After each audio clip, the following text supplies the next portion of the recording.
Right then, How to be a Space Explorer in 7 Lessons, a transcript of the Space Exploration 101 course taught at the Galactic Military Academy. Friends and family, we are gathered here to remember the extraordinary courage and heroism the departed showed in service to their nation. Eh? Oh, sorry, wrong group. Here we are, my brave cadets. Welcome to the Accelerated Learning Course on Space Exploration. I admire the extraordinary courage and heroism you show in deciding to serve your nation, and I have no doubt that you will be successful. You have volunteered to serve as the crew of the Sitting Duck class exploration ship. This course will be brief and intensive, not just because the government is trying to cut our budget. No, we want you to get you out into space as quickly as possible to replace... well, it's not a hard job, so why waste time in training? Your mission will be to explore certain regions of the galaxy, take note of enemy actions, and look for dangerous sectors. Your ship will be equipped with the newest hyperspace engines, automatic scanners, and a powerful computer that will guide your actions. It is not a difficult routine. The ship automatically jumps the hyperspace jump to the programmed sector and scans the region, and when they are done, the ship automatically jumps back home. The entire operation only takes 10 minutes, during which you don't have to do anything at all. And as I'm sure I don't need to tell you, this is the best 10 minutes of doing nothing at all you'll ever find. Now I see that some of you are smiling, so I have no doubt that you will remember our recruiting pamphlet. Actually, we could send you without any training at all, but government regulations require a brief course first. And sometimes, not very often you understand, but sometimes you encounter some hostile behaviour that might, in only the most extreme cases, lead to some damage of your ship. That's why we send you along, really. Your job is to repel these feeble attacks and keep the ship functional for the 10 minutes it needs to take a picture of the sector.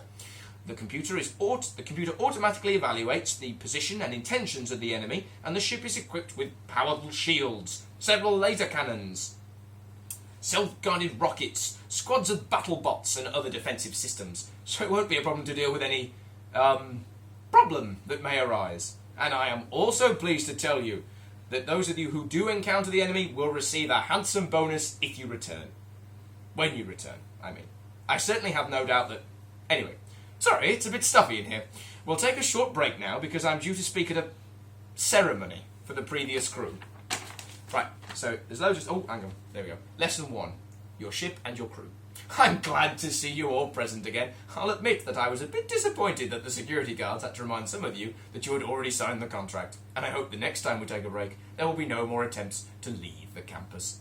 We'll begin with a little entrance exam, a short flight that will introduce you to space exploration and test your skills and ability to work as a team. While we're on the subject of teams, who will be your captain, and who will be your communications officer? I'll be the captain, and the communications officer is in charge of the notifications that come off the computer, so Matt will be the communications officer. Don't worry, you'll have a job. My teaching assistant will now hand out coloured jumpsuits. Yes, you will each wear a different colour to make it easier for you to recognise each other during the flight. I'm going to wear the yellow jumpsuit. Matt is going to wear the blue jumpsuit. Would you like to wear the purple, red or green jumpsuit? Well, and which colour would you like our android to wear? red. That's nice and irritatingly similar. Right, so we won't be playing with green. Now, if you want to get the board marked 1 to 7 for pink and red as well. And I think I might put the yellow on there as well. No, I've got yellow 8 up. Oh, okay. I put it so. Yellow. Oh, there we go. Right, marvellous. If you'll turn attention to the blackboard, you will see a diagram of the sitting duck. Could I get your communications officer to come and sit in the front row, please? Yes, they will be fine. You see, your job is all about paying attention. Now, this is the interface to the ship's computer. The space shipboard. As you can see, the ship is divided into 3 zones: port, centre, and starboard. What's that? None of them taught you the difference between starboard and port?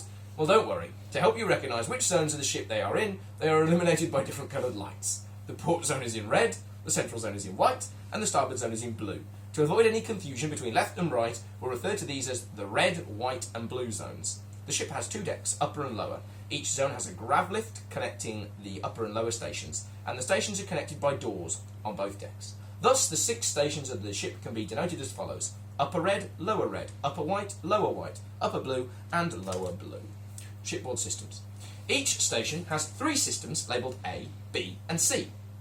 No, sir, that is not a simplified drawing. The ship looks just like that, and the systems really are activated by pressing big coloured buttons labelled with a single big letter.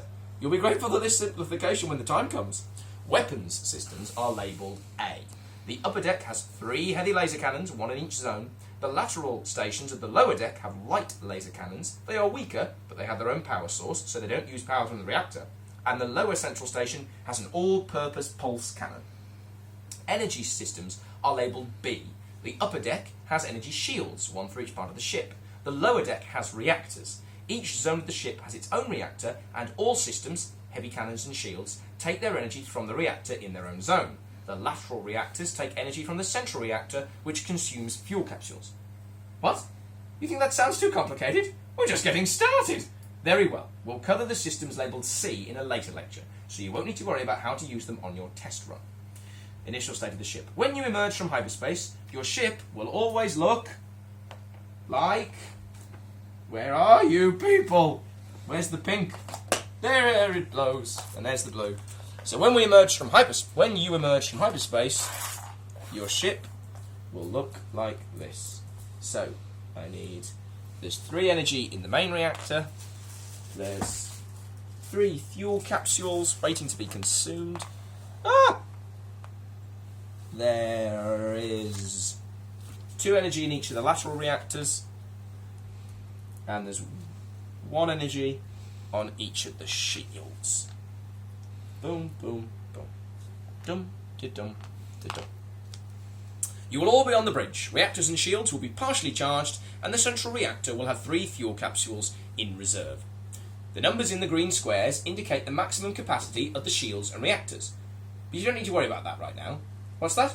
Why don't they fill to full capacity? Look, young man, most likely you won't run into any trouble. No sense in wasting power. If an enemy does show up, your power should last long enough until you have time to take the grav lift and feed the reactor more fuel around the ship. Now, I'm sure it will come as no surprise when I mention that every sector of space has its own metric and topology. I see it is a surprise. No matter. Luckily, you have the ship's computer, which can measure everything and project the information graphically into 3 threat trajectories. All you need to know is whether the danger threatens the ship's red zone, white zone, or blue zone. So in a normal game, the trajectory boards will be randomised, but in this learning one, they're fixed. Action cards. Before we begin, I'd like to warn you that our test run is a fairly accurate simulation of the ways things are on a real ship, where the situation is nowhere near as clear as you see now in the classroom. You won't have access to all the information or all the options. Try to imagine sweat stinging your eyes as you traverse the twisted remains of the grav lift shaft while everything around you is blowing up, with someone screeching into your headphones about how bad things are on the other side of the ship. And when you finally get to the lower deck, you find that there's not enough energy in the reactor, something has ripped the hull of the ship, and the ship computer has sighted an incoming space monster bigger than... Oh, sorry, don't let me scare you. I was exaggerating a bit.